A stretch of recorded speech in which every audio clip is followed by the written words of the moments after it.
आदरणीय प्रधानमंत्री जी, आपको नमस्कार, सादर प्रणाम। आज मैं बेहद व्यथित हूँ और मैं सीधे आपसे बात करना चाहता हूँ। अगर मुझसे कोई हिमाकत हो जाए, कोई भूल हो जाए तो मुझे माफ़ कर दीजिएगा। दिल्ली में अगले हफ्ते से घर घर राशन पहुँचाने का काम शुरू होने वाला था।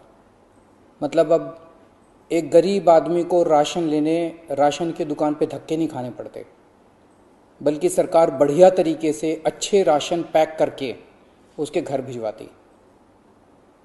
सारी तैयारी हो चुकी थी, टेंडर हो चुके थे, सारी तैयारी हो चुकी थी। बस अगले हफ्ते से ये शुरू होने वाला था। ये क्रांतिकारी कदम होने वाला था और अचानक आपने 2 दिन पहले इसको रोक दिया। क्यों सर? आपने ऐसा क्यों किया? पिछले 75 साल से इस देश की गरीब जनता राशन माफिया का शिकार होती आई है।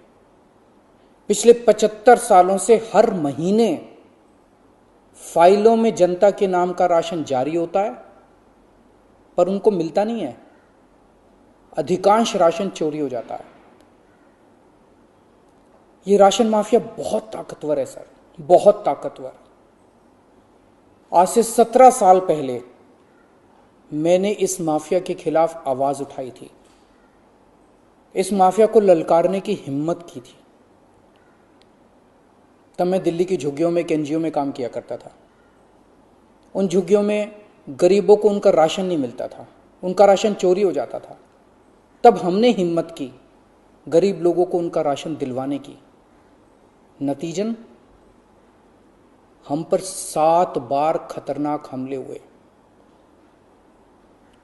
और एक बार तो इन लोगों ने हमारी एक बहन का गला काट दिया, लेकिन भगवान की दया से वो बच गई उस वक्त। तब मैंने कसम खाई थी कि इस व्यवस्था को अपने जीवन में कभी ना कभी जरूर ठीक करूंगा। तब तो दूर दूर तक सपने में भी नहीं सोचा था कि एक दिन दिल्ली का सीएम बन जाऊंगा। पर कहते हैं ना कि जब आप निस्वार्थ भाव से कोई संकल्प करते हैं तो ऊपर वाला भी अपने तरीके से आपका संकल्प पूरा करने में मदद करता है। इस ब्रह्मांड की सारी शक्तियां आपकी मदद करती हैं। इस राशन माफिया के तार बहुत ऊपर तक हैं सर। 75 साल में आज तक कोई सरकार इस माफिया को खत्म करने की हिम्मत नहीं कर पाई। दिल्ली में पहली बार एक सरकार आई है जिसने ये हिम्मत दिखाई है। अगर ये घर घर राशन व्यवस्था लागू हो जाती ना सर, ये राशन माफिया खत्म हो जाता। पर देखिए ये राशन माफिया कितना ताकतवर निकला। दिल्ली में ये योजना अगले हफ्ते से लागू होने वाली थी और 1 हफ्ता पहले इन्होंने इसको खारिज करवा दिया। आपने ये कह के हमारी स्कीम खारिज की है कि हमने केंद्र सरकार से इसकी अप्रूवल नहीं ली। ये गलत है सर। हमने एक बार नहीं, 5 बार आपकी अप्रूवल ली है। ये रही सारी चिट्ठियां। केंद्र सरकार को हमने इतने सारे खत लिख के बताया कि हम ये योजना दिल्ली में लागू करने जा रहे हैं।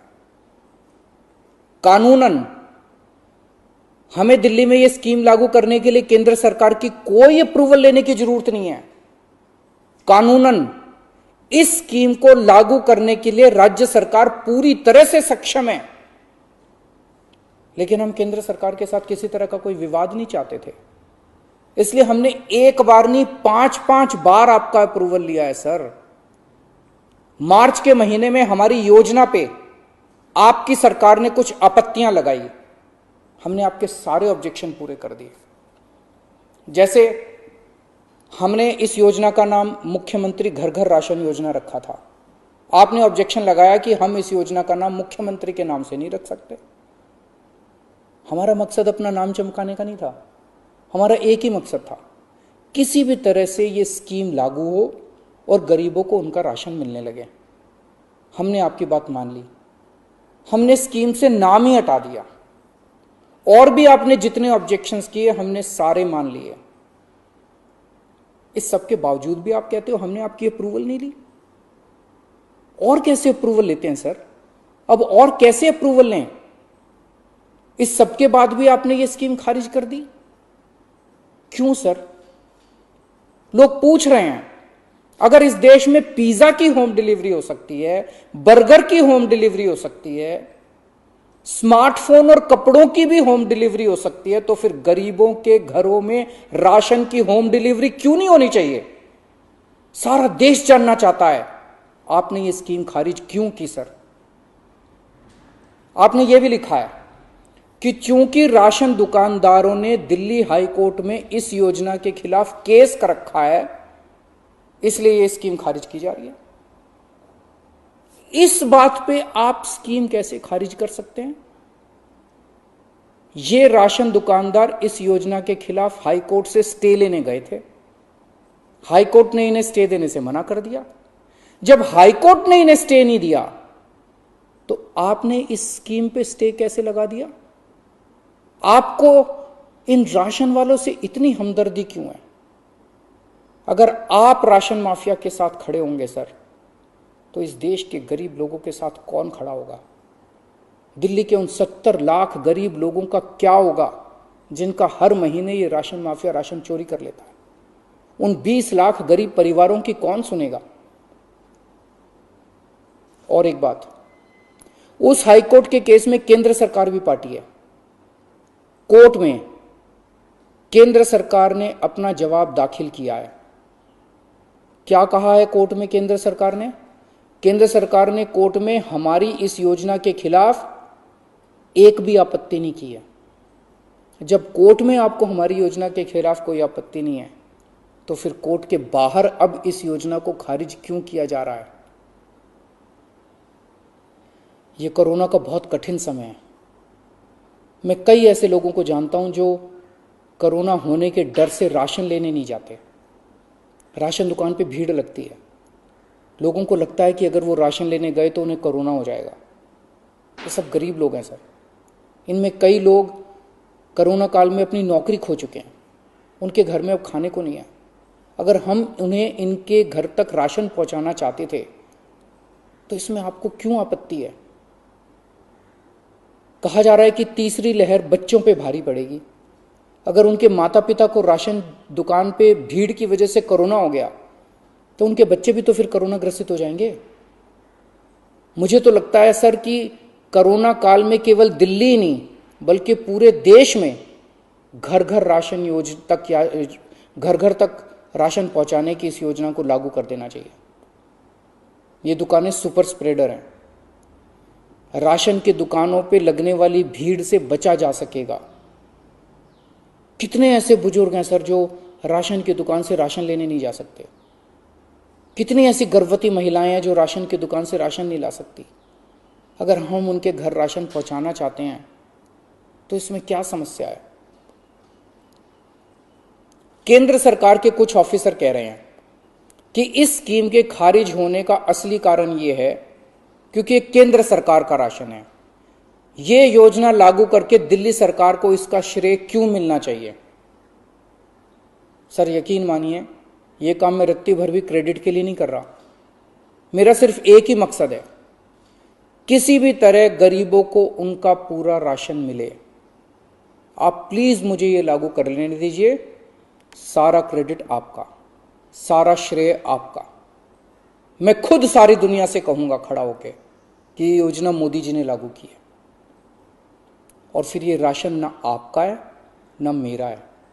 ये राशन ना आम आदमी पार्टी का है ना भाजपा का है। ये राशन तो इस देश के लोगों का है और इस राशन की चोरी रोकने की जिम्मेदारी हम दोनों की है। इस वक्त देश बहुत भारी संकट से गुजर रहा है। ये वक्त एक दूसरे का हाथ पकड़ के मदद करने का है। ये वक्त एक दूसरे से झगड़ने का नहीं है। लोगों को लगने लगा है कितनी मुसीबत के समय भी केंद्र सरकार सबसे झगड़ रही है। आप ममता दीदी से झगड़ रहे हैं, झारखंड सरकार से झगड़ रहे हैं, आप लक्षद्वीप के लोगों से झगड़ रहे हैं, महाराष्ट्र सरकार से लड़ रहे हैं, दिल्ली के लोगों से लड़ रहे हैं, किसानों से लड़ रहे हैं। लोग इस बात से बहुत दुखी हैं सर कि केंद्र सरकार सबसे लड़ रही है। ऐसे देश कैसे चलेगा? आप हम सबसे क्यों लड़ रहे हैं? हम सब आपके ही हैं, हम सब भारतवासी हैं। ऐसे में हम सब आपस में लड़ेंगे तो कोरोना से कैसे जीतेंगे? हमें आपस में नहीं लड़ना, हम सबको मिलके कोरोना से लड़ना है। कल सब लोग अखबारों की ये हेडलाइन पढ़ना चाहते हैं, मोदी जी ने दिल्ली सरकार के साथ मिलके दिल्ली के हर गरीब के घर राशन पहुंचाया। ये पढ़ना चाहते हैं लोग टीवी चैनलों पे ये ब्रेकिंग न्यूज़ देखना चाहते हैं कि मोदी जी और केजरीवाल ने मिलके दिल्ली के लोगों के, गरीब लोगों के घरों तक राशन पहुंचाया। लोग ये खबर पढ़ना चाहते हैं सर, लोग ये खबर सुनना चाहते हैं। लोग ये नहीं सुनना चाहते कि केंद्र सरकार ने फिर से दिल्ली सरकार से झगड़ा कर लिया, कि केंद्र सरकार ने फिर से दिल्ली सरकार की एक और अच्छी योजना पर रोक लगा दी। मैं हाथ जोड़ के दिल्ली के 70 लाख गरीब लोगों की ओर से आपसे विनती करता हूं, सर प्लीज इस योजना को मत रोकिए। ये राष्ट्रहित में है, इसे होने दीजिए। आज तक राष्ट्रहित के सभी कामों में मैंने आपका साथ दिया। मैंने हमेशा कहा है कि राष्ट्रहित के किसी भी काम में राजनीति नहीं होनी चाहिए। अगर कोई विपक्षी पार्टी की सरकार भी राष्ट्रहित में कोई काम करती है, हम उसका साथ देते हैं। राष्ट्रहित के इस काम में आप भी हमारा साथ दीजिए सर। अभी तक की सरकारों ने देश के गरीब लोगों को 75 साल तक राशन की लाइन में खड़ा रखा। इन्हें और अगले 75 साल राशन की लाइनों में खड़ा मत कीजिए सर, नहीं तो ये लोग मुझे और आपको कभी माफ नहीं करेंगे। जय हिंद।